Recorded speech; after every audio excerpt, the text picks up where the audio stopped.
Namaskar. Welcome to Katha Kahani Kavya. My name is Manisha. Our today's topic is basic Hindu religious ideas. Om.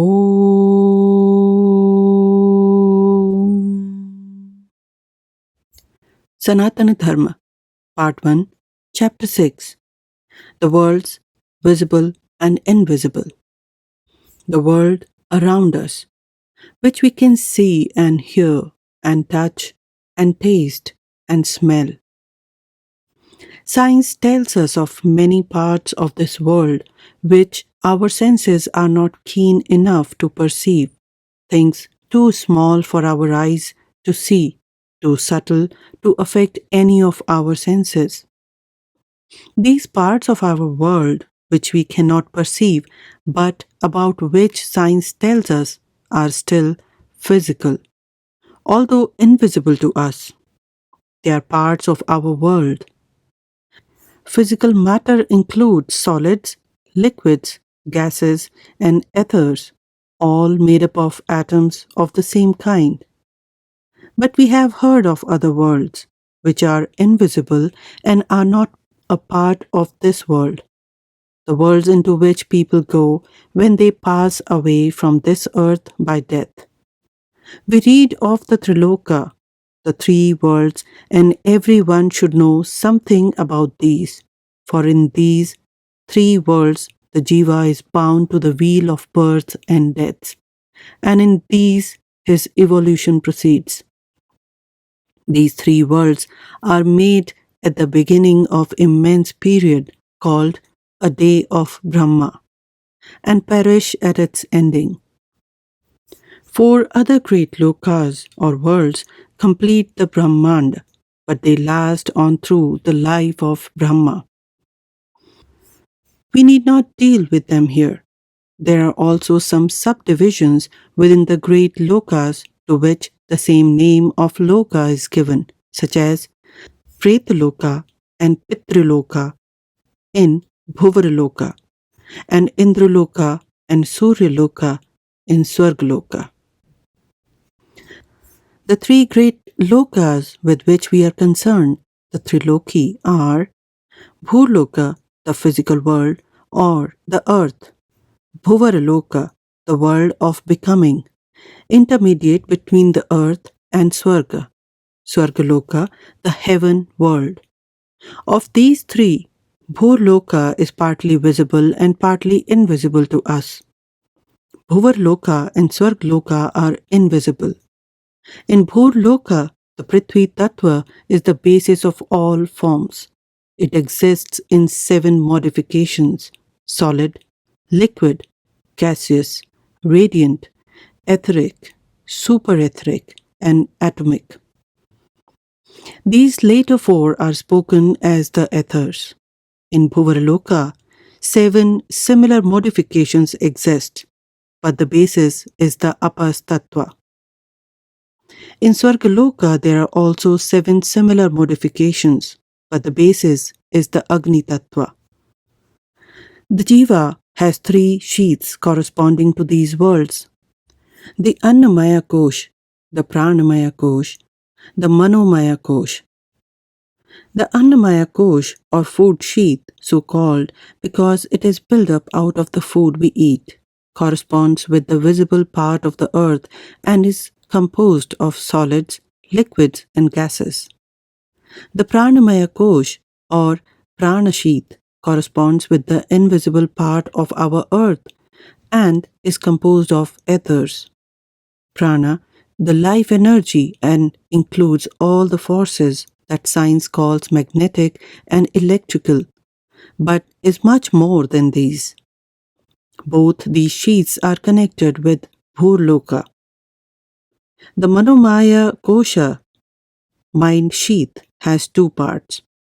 The denser part, in which the passions have their seat, is connected with Bhuvaraloka. The finer part, in which play the emotions and thought, is connected with Swargaloka.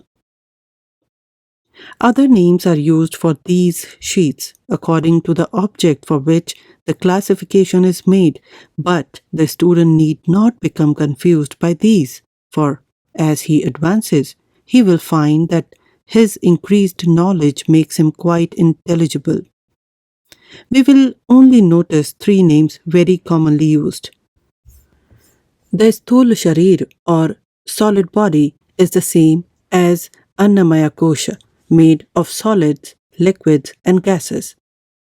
The Sukshma Shareer or subtle body includes the Pranamaya Kosh and Manomaya Kosh. In addition to these, it includes another kosha, the Vijnanamaya Kosh, the knowledge sheath, which connects the jiva with Maharloka, a loka beyond the Triloka in which his pilgrimage is carried on, one which is not destroyed, though it is rendered uninhabitable at the close of the day of Brahma. This part of the Sukshma Shareera, the knowledge sheath, is relatively permanent and lasts through the series of births and deaths. A table may make these two classifications and their relation to the lokas clear. Shareer, lok, kosh. Sthula Shareer, Bhurlok, Annamaya. Sukshma Shareer, Bhurlok, Pranamaya. Sukshma Shareer, Bhuvarlok, Manomaya. Sukshma Shareer, Swargalok, Manomaya. These perish at or after death and are renewed at rebirth. Sukshma, Karna, Maharloka, Vijnanamaya. This does not perish at or after death, so is not renewed at rebirth. The Sthula Shareer consists the organ of action, the hands, feet, and those of speech, generation, and excretion, often called the Karmendriya. But the true Karmendriyas, the center which direct and control the organs, are in the Sukshma Shareer. Thus, joy or grief or any strong emotion affects the centers, and through them the organs, the hands twitch, the feet tap, speech is impeded in irritation, and so on. The Gyanendriya have also their centers in the Sukshma Shareer, while their organs, eyes, ears, tongue, nose, and skin are in the Sthula Shareer. Now let us see what happens at death. First, the Sukshma Shareer is separated from Sthula Shareer, the jiva drawing it away by means of the Pranamaya Kosh. This leaves the Sthula Shareer, a mass of lifeless matter, that is, of matter from which the life that held it together is withdrawn. There is plenty of life left in the cells of the body, and they begin to break away from each other, but the ruling life is gone. The jiva remains in his Sukshma Shareer. Very quickly he shakes off his Pranamaya Kosh and has then the denser part of the Manomaya Kosh as his outermost garment. He is then called a Preta and is an inhabitant of Pretalok. If he has been a very good man on earth, he dreams away happily while in this condition. But if he has been a bad man, he suffers while a Preta, craving for the earthly pleasures which he is no longer able to obtain. After a shorter or longer time, according to the strength of these cravings and the consequent length of time needed for their exhaustion, the densest part of the Manomaya Kosh falls away, and he goes as Pitri into Pitraloka. Having spent there sufficient time to purify the Manomaya Kosh from all the elements unfit for Swarga, the Jeev in the purified Manomaya Kosh goes on into Swarga and enjoys there the fruit he has stored up. When this is exhausted, the time has come for his return to earth, and the purified Manomaya Kosh dissolves away, leaving the Jeev in the Vijnanamaya Kosh. He quickly puts forth his power to form new vehicles and creates a new Manomaya Kosh for his coming life in the lower worlds. The Devas built for him a Pranamaya Kosh and an Annamaya Kosh according to his karma, and he is again born into Bhurlok. These are the recurring stages of Jiva's pilgrimage: life in the visible world, death, life in the invisible world, rebirth. This is repeated time after time, time after time. At last, the Jiva grows weary of these three worlds and longs for higher, subtler experiences and more expanded life. He turns away from all these worlds can offer him and finds delight in meditation, in worship, in the compassionate helping of the weaker. He no longer uses his vehicle to gain pleasure for himself, but only to do service to others. And so used, they can no longer imprison him. He dwells in the higher loks, guiding his lower vehicles as his instruments in the lower worlds, and becomes a co-worker with Ishwar, either retaining his vehicles for service or throwing them away and entering into Brahman. Athatrayo vavloka manushya pitraloko devaloka iti. Now verily, there are three worlds: the world of men, the world of the Pitras, and the world of Devas. Jatasya hi dhruvo mrityu dhruvam janma mrityasya cha tasmad pariharya arthena tvam shochitum hrasi. Avyaktadeni bhutani vyaktamadhyani bharat avyaktanidhananev tatrika paridevana. For certain is death for the born, and certain is birth for the dead. Therefore, over the inevitable thou shouldest not grieve. Beings are unmanifest in their origin, manifest in their midmost state. O Bharata, unmanifest in their dissolution. What room then for lamentation? Sahasra yug pariyant maharyad brahmano viduhu Ratri yug sahasrananta te ahoratra vido janah. Avyakta davyaktayaha sarvaha prabhavantayah ragame ratragame praliyante tatre vivavyakta sankhake.